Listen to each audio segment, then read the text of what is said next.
Hello, everybody, and welcome to the latest episode of the FPL Affairs podcast, the podcast that lays bare and shares our season-long love affair with FPL. In this first video, building up to the season 25-26 opener, we start a new playlist that has tasters from FPL-themed books to draw you in.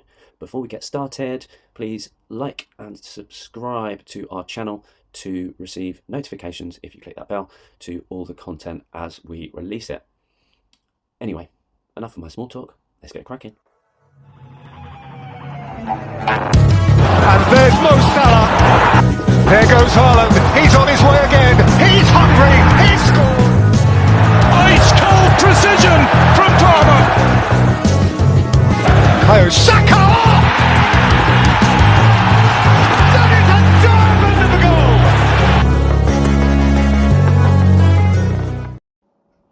Hello, please ask yourself 3 questions. Do you have more than a casual interest in FPL? Would you go as far to say as you're hooked? Are you looking to improve? Whether that mini leagues or you've got a target overall rank you haven't reached yet? If you've answered yes to any of those questions, then this book we are taking samples from is the one for you. The book itself is split into 4 parts. Firstly, pre-season, then game weeks, then playing styles, and finally psychology. In this sample, we're going to focus on a piece of the pre-season. FPL Obsessed, written by Matt Whelan. Part 1, Pre-season. There is nothing quite like the feeling of joy in mid to late July when the overlords at FPL Towers open up their gates for squad registration and release all the player prices for the upcoming season. The barren FPL-less months are finally over. It may yet be some time before the season officially kicks off, but the planning and the fun begins right now. I think most enthusiasts will agree that there is nothing quite as pure as the blank canvas of those 15 greyed out positions itching to be filled with one of the countless combinations of players which will form your squad for game week 1. Whatever happened last season is irrelevant. You may have finished in the top 1k or had a season to forget, but at this moment, the slate is wiped clean. Prior to the 2013-14 season, when the player prices were released, I created a simple spreadsheet which I manually and painstakingly filled in. It set out the points each player had scored in the previous season and their cost in the new season. It had a separate column which recorded their points versus cost to create a points per £1,000,000 column. This was intended to capture a player's value so that I could identify the players who would give me the most bang for my buck across the different price points. That year, I got off to a good start and finished the season in the top 40k. The season after, wanting more of the same, I blew the dust off the old spreadsheet and filled it in with the new data. This time, I created new columns. More data couldn't hurt, could it? I recognised that players who had suffered long-term injuries were penalised by the old spreadsheet because their overall points were low, even if they had performed well when fit. This was an easy fix. I created a points per minute (ppm) column. I realised I could link this metric with my value ratio to create, forgive me, a points per minute per £1,000,000 column. That year I got off to a slow start, had too many squad issues and spent a large portion of the season fighting my way back up the ranks.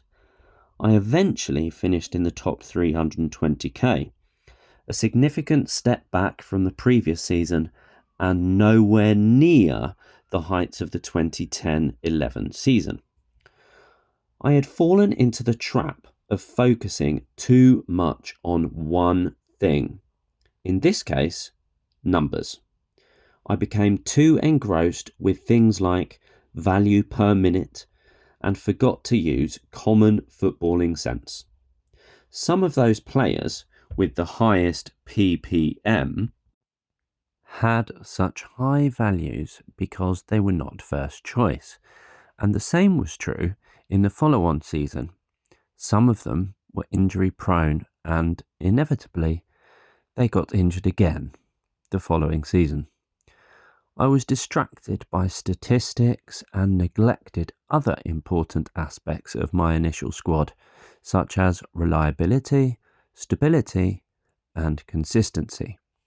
As I will discuss in this chapter, getting off to a good start is not an absolute requirement of having a good season, but it makes life a hell of a lot easier. If you want to give yourself the best possible chance, there's a lot of work to do the moment the player prices are released. So time to roll up your sleeves and get stuck in. Get a low ID. When you register for FPL each season, you are assigned a unique ID. You will find your ID by clicking on View Game Week History under your team details. Also, if you look at your URL, you will see a number, open brackets, between /entry/ and /history, close brackets. This is your unique ID. The number you are assigned as your ID for the season is determined by how quickly you registered your team. If you were the first person in the world to register your team, then your ID would be 1.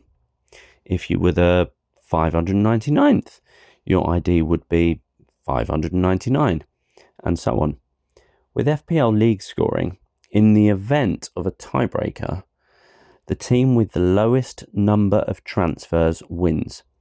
If both managers had made the same number of transfers, then the team with the lowest ID wins. This is incredibly unlikely to happen, but making the effort to register your team early could be worth it in the long run. Also, having a low team ID makes it easier to remember should you ever need to use some of the great third-party apps or websites out there. As soon as I know FPL has opened for registration, I register and auto-pick a team, knowing that I can tweak it later on. This gives me the best chance of obtaining a low ID. Positions. Goalkeepers. Goalkeepers, while incredibly important in real life, are bottom of the barrel when it comes to FPL. They are similar in price to defenders, but without the chance of attacking returns. It can be tempting to pay extra for a premium goalkeeper because the logic follows that the better teams have a higher probability of keeping a clean sheet. The reality is that the lower priced goalkeepers, so for non-top 6 clubs, often outscore their more expensive counterparts. This is because goalkeepers from lesser teams often attract save points and bonus points because, well, frankly, they have more work to do. Some people like to have 2 playing goalkeepers and rotate them between difficult fixtures. In my opinion, this takes up a larger than necessary chunk of budget, even if you go for 2 of the cheapest goalkeepers, and gives you a constant selection headache throughout the season. My preferred method of selecting a goalkeeper pairing is to find a keeper who you know is going to be first choice and is in the mid or lowest price bracket, so usually 4.5 million to 5 million. Then, for your substitute keeper, who will probably never play, pick the second choice goalkeeper from the same team as your main goalkeeper, usually around the 4 million mark. So that could be Pickford at Everton, for example, with his backup. So yeah, there you have it. A cheap and cheerful goalkeeper pairing which offers the added bonus that, in the event your main keeper gets injured, you do not need to rely on a precious transfer to sort the problem out. Your sub-keeper will automatically take over in subsequent game weeks. Defenders. Now, when I first started playing FPL, selecting defenders was quite simple. Get the defenders that were in the lowest price bracket, but who played for the best clubs. It didn't matter whether the defender was a centre-back or full-back, a clean sheet was a clean sheet, and that's what defenders were for. But in more recent times, using full-backs as part of the attacking system is much more prevalent, and this has created a little niche of points returning juggernauts. So this, me taking a brief break from the book, is like last season, for example, Daniel Munoz, who was effectively playing as a right winger. You've also got Ryan Elton-Nori, who's moved from Wolves to Man City. Returning to the book, as is covered later, different seasons have their own unique pattern, and so it is always worth avoiding stacking up on too many premium assets in any one position, and this is most true of defenders. These days, the best attack-minded defenders are priced around 6 to 7.5 million, about the same price as a mid-range midfielder. This can be a bargain if the player is firing, and a poor allocation of budget if not. I would recommend starting with at least one, maybe two premium defenders, but don't overspend your budget on your backline. Certain fixtures, which are in close geographical proximity, are always deliberately rotated to avoid fan congestion in the area. For example, if Liverpool are playing at Anfield, Everton will play away that week. This is the same for any city which hosts two Premier League clubs. This creates an interesting opportunity whereby you can choose two defenders who will never both be playing away in the same game week. Statistically, a player is more likely to keep a clean sheet at home, so using this method, you can rotate the selected players each week so that the away defender is always on the bench and the home defender is in the starting 11. I sometimes like to do this, but I won't allow it to impede a better combination of defenders. It is a worth considering rather than a must-do.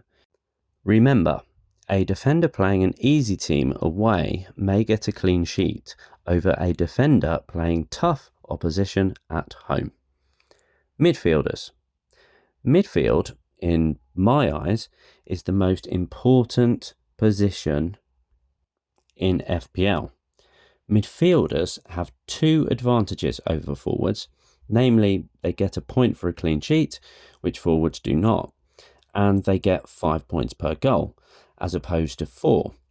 In addition, they often play as part of a front three, and while not spearheading the attack, are expected to contribute as much, if not more, of the attacking returns as the traditional number 9.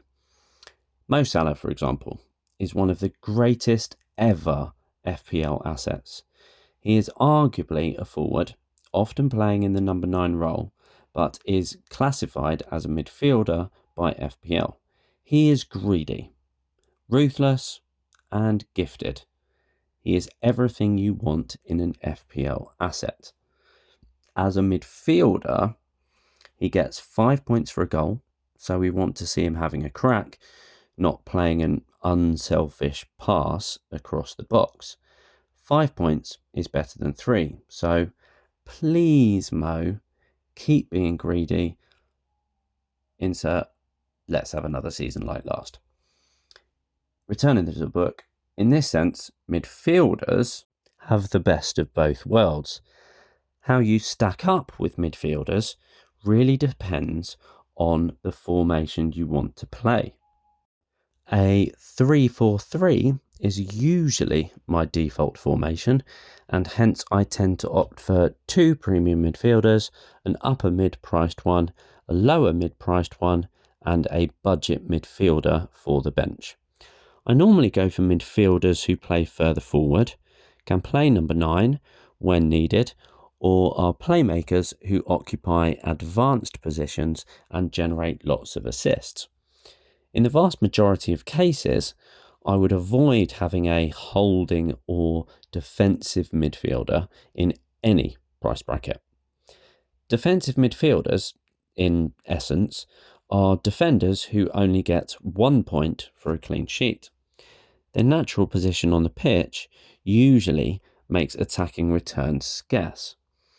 Holding midfielders may dictate play and be required to make penetrating passes, but more often than not, they will get the assist of the assist, which does not translate into points. There are, of course, exceptions to this.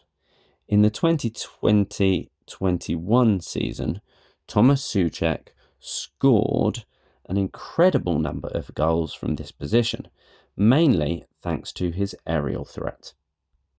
Forwards.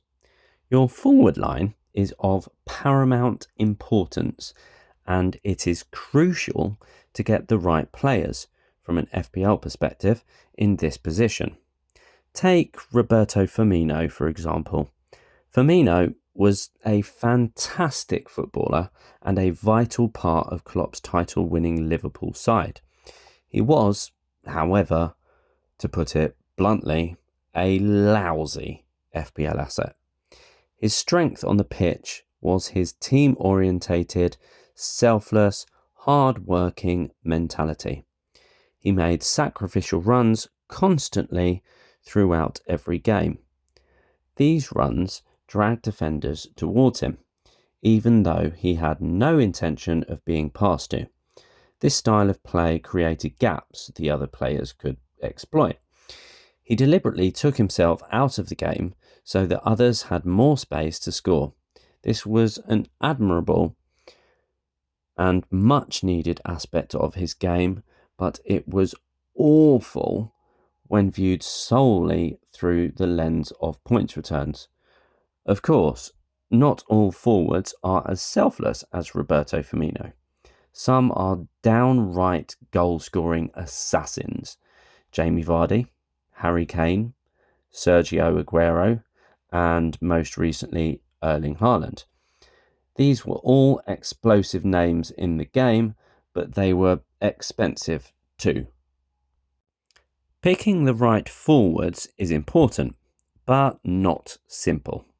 For starters, you can only have 3 of them, and they occupy a broad range of price points. Like, for example, Erling Haaland at 15 million last season, and the second most expensive forward being 9.5. Anyway, I like to cover all bases, so I will aim for 1 premium, 1 mid-range, and 1 budget forward in my Game Week 1 squad. As the campaign progresses, I usually end up with 2 budget forwards and 1 premium, but it is impossible to tell who these will be at the beginning. Another thing to consider when bringing in a forward is what kind of frequency of returns you can expect.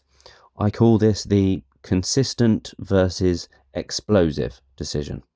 Some forwards will deliver a steady trickle of points returns each week, nicking an assist here or there, and generally providing you with something to smile about when the game week is up. Raul Jimenez in the 2019-20 season is a good example of this.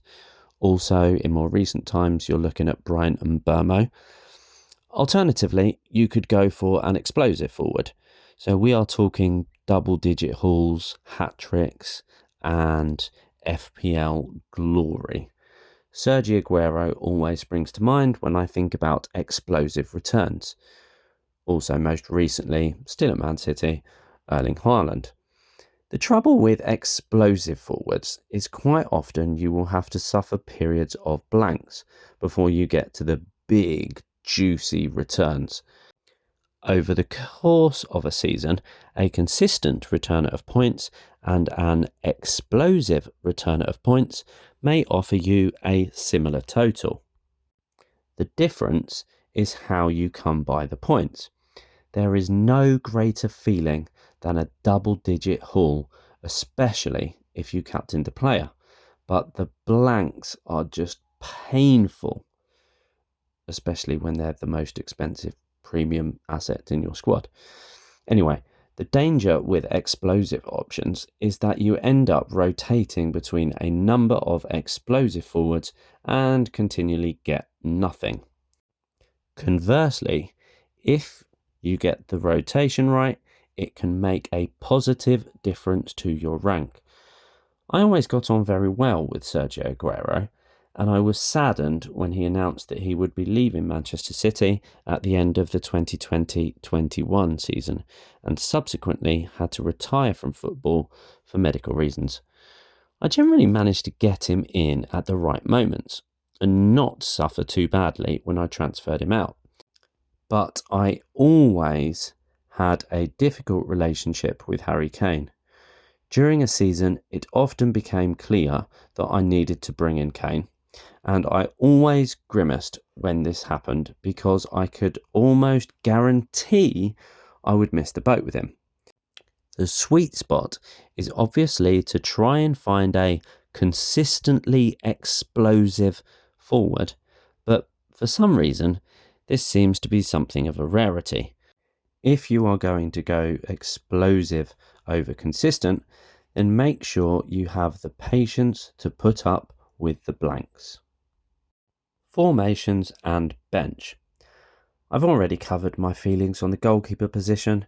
Your sub-keeper will probably never be used, so use him as cheap cover for your main keeper, which will mean you don't even have to think about a replacement. I generally play a 3-4-3 or a 3-5-2, and so two of my three non-goalkeeper bench slots will be taken up by defenders.